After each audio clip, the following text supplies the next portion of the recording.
are all the scientists in the UFO game? Eric Weinstein asked Joe Rogan on his show. And that's a great question, so let's get into it. This is Jack with Cosmic Road. Get in here. I talk about UFOs and the paranormal. Please hit like, please subscribe, and hit the bell to be notified of future videos. Please share this video when it drops on social media. Please join me there. There's Facebook and Twitter links below. And please comment on the story as I'm going through it. All right, well, let's just dive right in. Let's see what Eric has to say. You keep saying you've got high quality data that you can't show anybody because it's all stovepipe. You hear this word over and over, stovepipe, meaning that each little group is isolated. Like Bob Lazar says, yeah. I was only allowed to see this little thing. So I say, okay, am I right that you're telling me that these things are real? Yeah. And then they say, and that nobody could do this that we know of? I said, that's right, because they seem to defy the laws of physics. You hear this phrase over and again, defy the laws of physics. I say, great. I need to talk to somebody who speaks physics. How do you know they defy physical law? Well, we can see that they do. It's like, okay, if they defy physical law, then there should be a physicist to tell me that they defy physical law, who's seen the data. Maybe he can't release it to me, or she, but tell me somebody who speaks tensor analysis. Tell me somebody who knows what the Dirac equation is, like a pretty low bar for a physicist. There is no one. And I don't quite mean no one, but do you know who Eric W. Davis is? No. You ever heard of the Wilson Memo? No.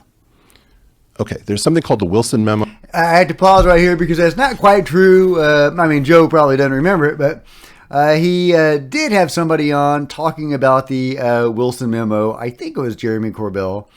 And so he has actually discussed the Admiral Wilson leak or memo before. But, I don't blame the guy. He does like 3-hour interviews with people every day. You can't be expected to remember everything. But he did talk about the Wilson memo. Just wanted to clarify that. Where there's a physicist who meets a general or an admiral, and the general or the admiral is trying to figure out, I think this is at EG&G, why is there some program that I'm not allowed to know about? I have the highest clearances. I have a need to know. They're like, sorry, we can't tell you. He's talking to somebody named Eric W. Davis. Eric W. Davis, so far as I can find, is the only person other than maybe Hal Puthoff who I've been able to talk to who speaks anything of these languages. This is not a particularly famous physicist. Hal Puthoff is an electrical engineer, I think PhD in electrical engineering. Eric W. Davis says to me, I said, is there nobody out here who speaks physics? This doesn't make any sense. And he says, well, you, Hal, and I are the 3 most technical people on this. Joe, I'm not even on this. So you know as much about it as anyone, and you're not even involved. And there's only 2 other people that know the science behind this? And like one of them is into remote viewing and was a Scientologist. Okay, so, as much as I appreciate Eric Weinstein coming out and being pro-UFO all of a sudden, which is a great, transformation for him, he is still way behind the curve, and he's still very arrogant. He dismisses Hal Puthoff as a guy that's into remote viewing. And, he's not just into remote viewing. He helped found the whole remote viewing deal.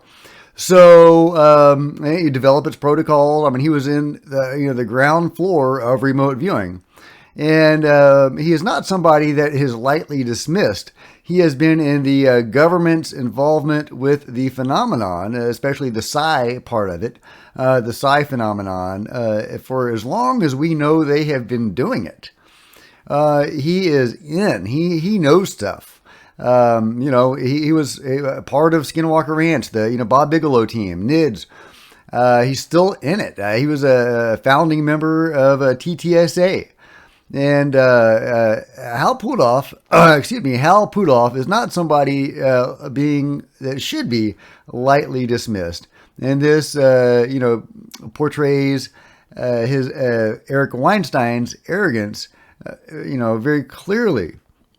So just wanted to put that in there.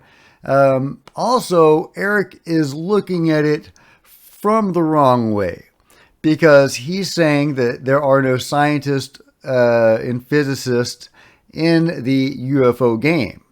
Well, clearly that's not true, but the people that are actually involved and actually doing stuff are not in the public purview, very much by design. We're talking about the control group. The control group doesn't advertise. And as much as some people have tried to get invited into the club, like Colonel John Alexander and others, and the aviary group, and others, they were not allowed in, as far as we know. And I believe Dr. Hal Puthoff did something similar. And but yeah, they weren't allowed into the control group. They were not given access to the deeper levels of the government's involvement in the UFO phenomenon. But there are physicists, there are engineers, there are scientists that have been diligently working on behest of the government lo these many years, and you don't have very far to look for it. Lockheed Martin Skunk Works, Boeing, but especially Lockheed Martin Skunk Works, because we know more about their involvement than we do Boeing's involvement. And I'm sure there's others as well. These government contractors, aerospace contractors, and others that seem to also be heavily involved in the UFO crash retrieval program. Ross Coulthart said that he had tracked down one of the UFO crash retrieval teams to an aerospace company in Long Beach, California. He declined to say which one that was. I would be super fascinated to learn which one that was.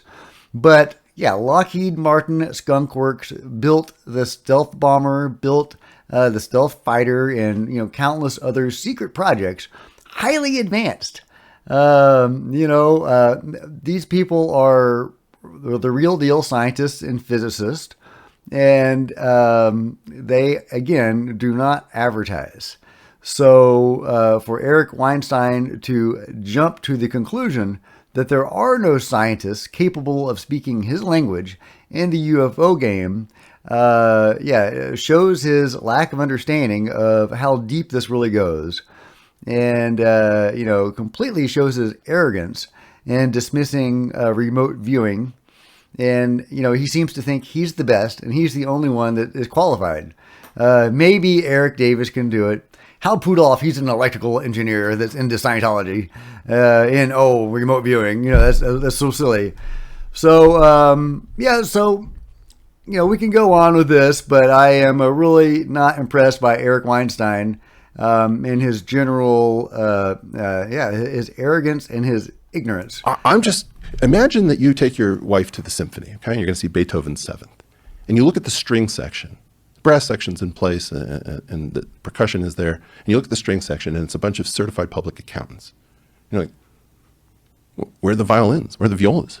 Like, oh, no. Actually, we have reporters for the A.P. They're stringers. Like, that's not the same thing. We have string theorists. That's not the same thing. I'm looking for this is simple. Mm-hmm. I've been on this for 3 years and I can't find anybody who speaks this language, which now that is a huge clue. Imagine that you say that we've lost control of our airspace. We're being menaced, threats to civilian aviation, military aviation. They're seeing these things every day. They defy the physical laws and there are no physicists anywhere to be found.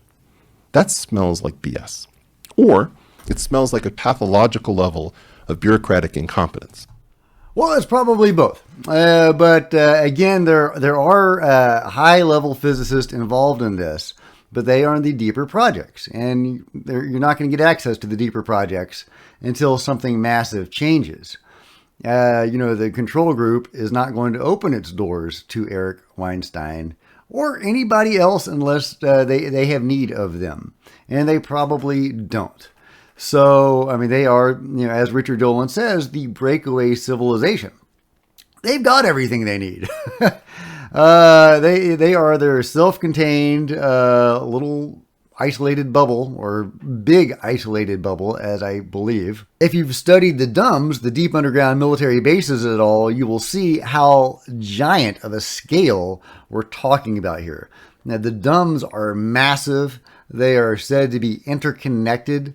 There's a whole civilization that seems to exist. Now, I'm not 100% sold on the DUMBs and the breakaway civilization, but I've seen some very compelling evidence that seems to indicate that is real and that reality does exist. But again, I'm not 100% sold, but at the very least, we do know that Lockheed Martin Skunk Works helped build Area 51, and to call those people not accomplished or not speaking Eric's language is just utter hubris. And Marco Rubio and Kirsten Gillibrand, if you're out there, can you please find out why there are no technically competent people on an area of national security? And please don't mumble the word stovepipe or need to know or sources and methods.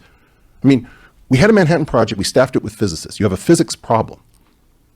If these things are here, Joe, they are here from so far out of town, or they are co-mingling with us on Earth. I can't tell you which. There are some reports that these things come screaming in from behind our satellites that are trained at Earth along non-ballistic trajectories. I have no idea how to say this. I'm talking all the time to Avi Loeb with the Galileo project, trying to help him out. He needs funding and he needs some ability to, just if the government won't play ball, he's going to put out his own sensors in places like Catalina Island, blanket the world, and he'll be able to say, we're seeing these things or we're not seeing these things. But right now we have a puzzle that our government won't release information to its own scientific community. And it reminds me of, you probably know Airplane movie. Yeah. Well, there's this point. Jive. There's this point where they're trying to land this airplane with these people who aren't pilots. Okay, I do want to break in here and say that he's partly right. As far as we know from like the Bob Lazar story, Bob Lazar said he was very frustrated with the compartmentalization that he was seeing. That, he couldn't talk to the other scientists or physicists working on the other craft. He was working on the sport model. Other people were working on others. He couldn't talk to them. He couldn't talk to people working on other various projects. And that does seem to be a thing. Bob, I believe, has said that the secrecy was more important to them than actually getting good scientists in there to work on it and good physicists in there to work on it. So that does seem to be a thing, at least at that level. I think there are much deeper levels, but of course that's speculation fueled by some evidence. There are a good number of witnesses at this point who have come out talking about the deeper level stuff, even working with the beings and the deep levels of the deep underground military bases, which are said to be vast, and secret space program, all that kind of stuff. It's hard to say how much of that is true, but some level of that appears to be true. But at any rate, I do agree with Eric that there is a lot of compartmentalization and secrecy in the program, and that it is probably, at least at that level, harming their efforts towards progress. I don't think I'm going to continue with the interview at the moment. It's just so frustrating. Eric is just so arrogant. And he doesn't know very much. But that's understandable. He is just becoming acquainted with this world. And I think that his education will continue. Hopefully next time he talks about remote viewing, for example, it won't be from this very dismissive, arrogant place that he is now. But we will see. What do you guys think? Let me know in the comments below. Please give this video a big thumbs up. I would really appreciate it. Please smash the subscribe button and the bell to be notified of future videos. And until next time, this is Jack with Cosmic Road signing out.